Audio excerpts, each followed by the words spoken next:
If you are looking different in your iPhone shopping journey, the iPhone 17 Pro Max has you covered. It's not just that fetching cosmic orange, the unexpected hue heat of Apple's eye-dropping event.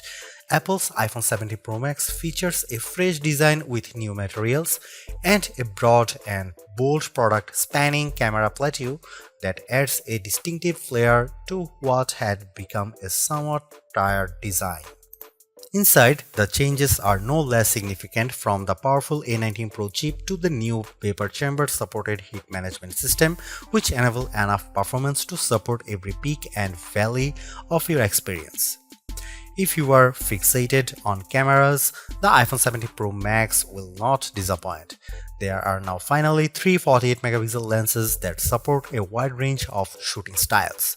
Perhaps the most notable of the three is the new 48-megapixel 4x optical zoom lens that also offers access to a sensor crop 8x zoom, which, thanks to selecting the center pixels from the larger sensor and an upgraded image pipeline, delivers some truly eye-popping photos.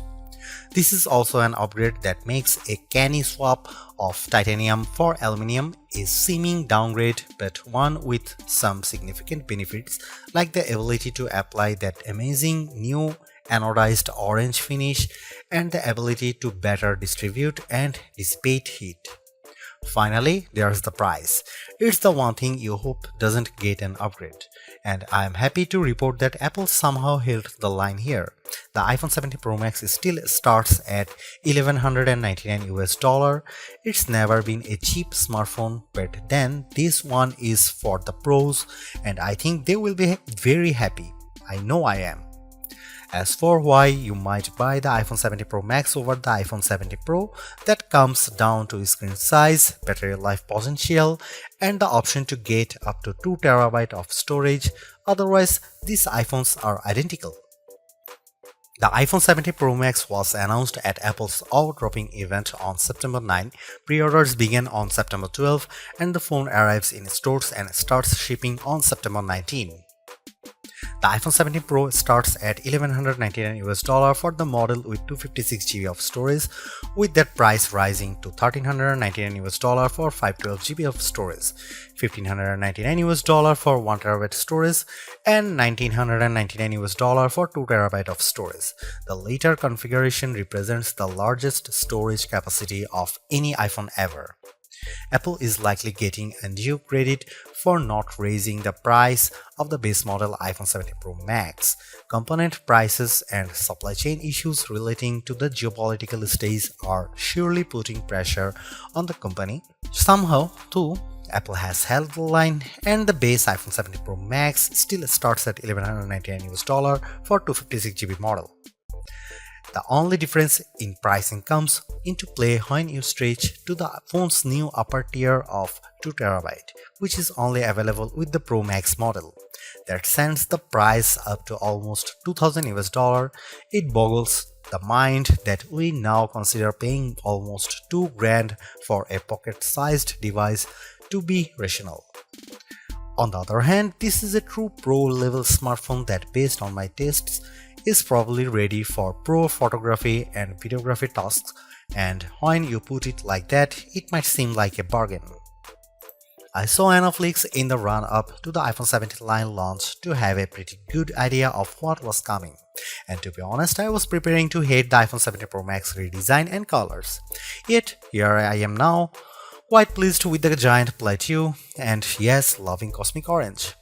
In many ways, the iPhone 17 Pro Max is still undoubtedly part of long lineage of iPhones before it.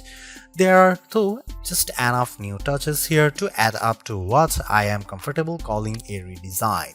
Starting with the back, there's the now nearly full-width plateau that's both a bold design touch but also a practical measure, in that underneath there's now more space for upgraded components like refreshed tetraprism that supports a new, longer telephoto lens. Most previous iPhone backs featured just one material, usually metal or glass. The iPhone 17 Pro Max is a spiffy mix of the two, metal and glass, or rather a larger rectangular ceramic shield cutout with the rest a univity chassis literally carved out of aluminum.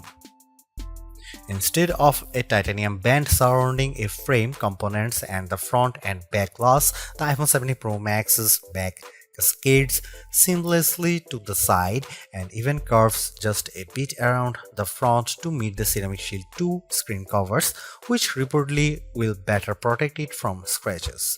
It will has an incredibly unified feel, and because Apple has radically cut down on edges, the phone feels very comfortable to hold. When it comes to dimensions and weight, the iPhone 17 Pro Max is slightly larger and heavier than the iPhone 16 Pro Max, but I challenge anyone to notice the differences, which can be measured in fraction. The iPhone 17 Pro Max is 163mm tall by 78mm long by 8.75mm thick and weighs 233 grams. By contrast, the iPhone 16 Pro Max was 163 by 77.6 by 8.25mm and weighed 227 grams. This year there are no new buttons to contend with. Along one edge we have the long power and Siri button, and below it camera control. Opposite them is the action button, and below that a pair of volume buttons. There are small differences along the shorter edges. On top, an antenna cutout is now visible, and on the bottom the pair of speaker grills appear larger.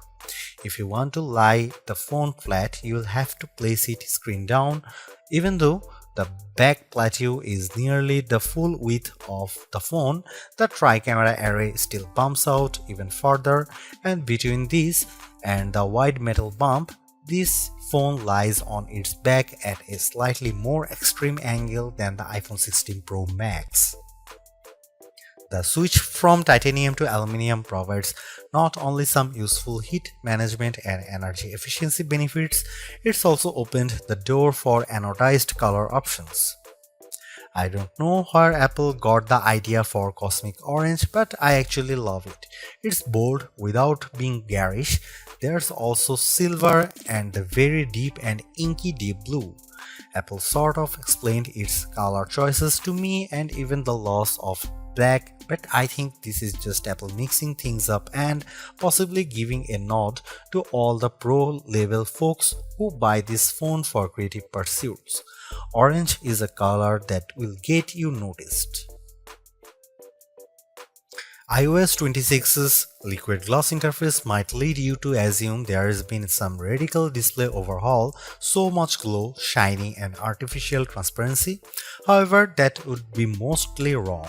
The platform update does change the look, but it's all still working with the same materials. The iPhone 17 Pro Max's expansive 6.9-inch Super Retina XDR OLED is largely the same as last year's, featuring a resolution of 2868 by 1320 pixels for a density of 460 ppi. The ProMotion technology still automatically ranges from 1Hz to 120Hz, and it's always on, which means that even when you are in bed, you can make out the time and have glanceable notifications. It's not though exactly the same screen. This display now ranges up to 3000 nits, that's 1000 more than the last model. In my side-by-side tests, the iPhone 17 Pro Max is more visible in direct sunlight. This effect is assisted by a new reflective coating, meaning the light bouncing off the screen is also less noticeable. There's a nice and not necessarily insignificant upgrades. With a narrow bezel, the Super Retina display comes precisely close to meeting that orange metal, with a vast expanse of color and entertainment interrupted only by the pill-shaped dynamic island. Made up of the new center stage camera and Face ID sensors, it remains a useful space for live information, but it's also sometimes a black blob cutout in games, videos and photos. I find the information it provides useful, so I do not mind it much, but I was also hoping for a redesign that might have shrunk the thing by 50%. This is a minor quibble, and I'm sure that, like me, you probably won't notice or be bothered by it very much. Apple's redesigned Plateau is not just an aesthetic choice, it's a practical one. Underneath that now larger raised platform is a lot of technology, including a new tetraprism to support Apple's longest and highest resolution telephoto lens ever. It's simply one highlight of a stellar iPhone 17 Pro Max camera system. There are a total of 4 cameras, with Apple calling the rear trio fusion cameras.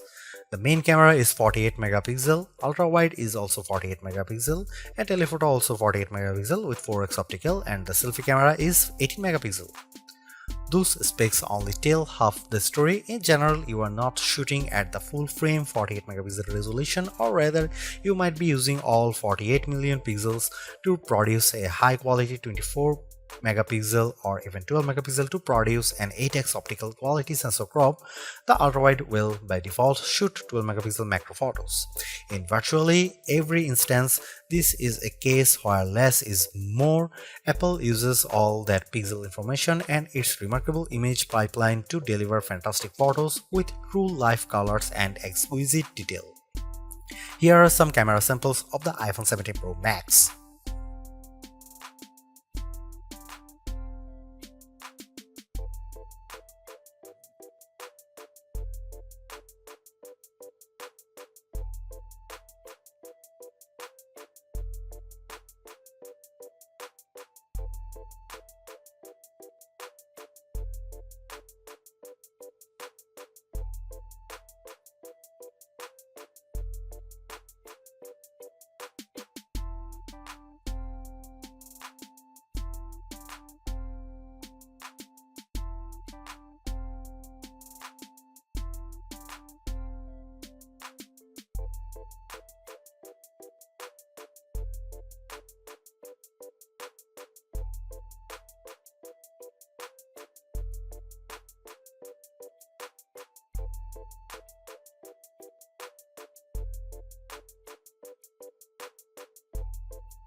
Few things contributes to the new look and feel of the iPhone 17 lineup as much as iOS 26.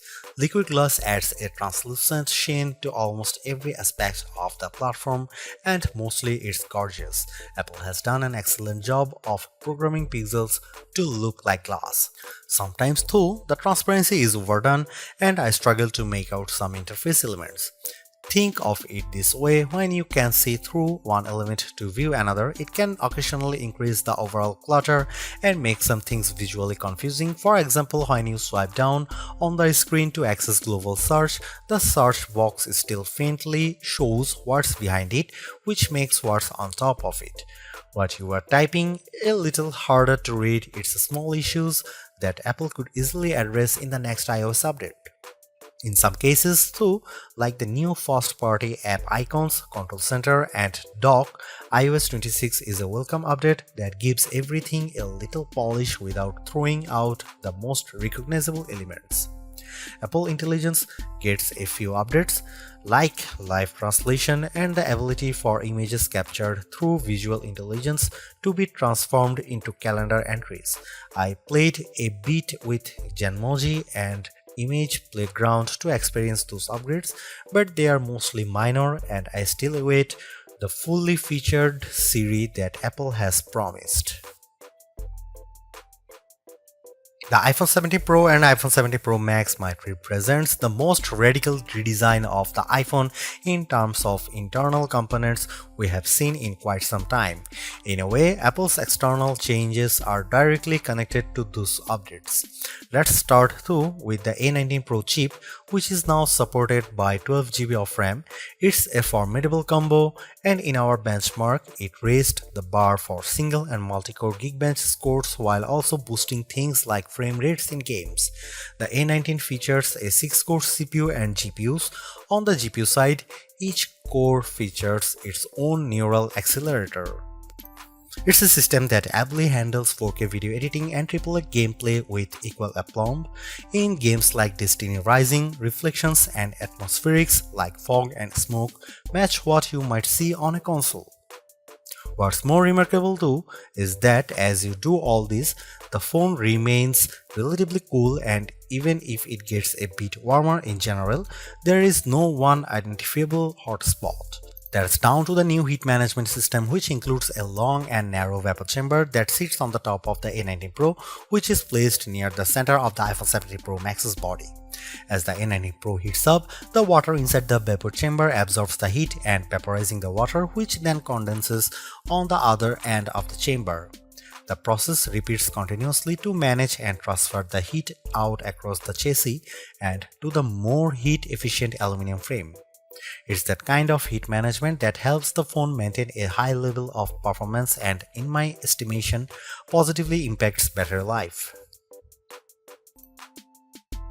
The iPhone 17 Pro Max is still a flagship phone based on my testing. You get a more powerful zoom camera, better sustained performance, and the longest iPhone battery life ever, a head-turning design. The iPhone 17 Pro Max is still behind the competition on AI, and it's a bit thick and heavy, but overall it is easily one of the best big screen phones yet.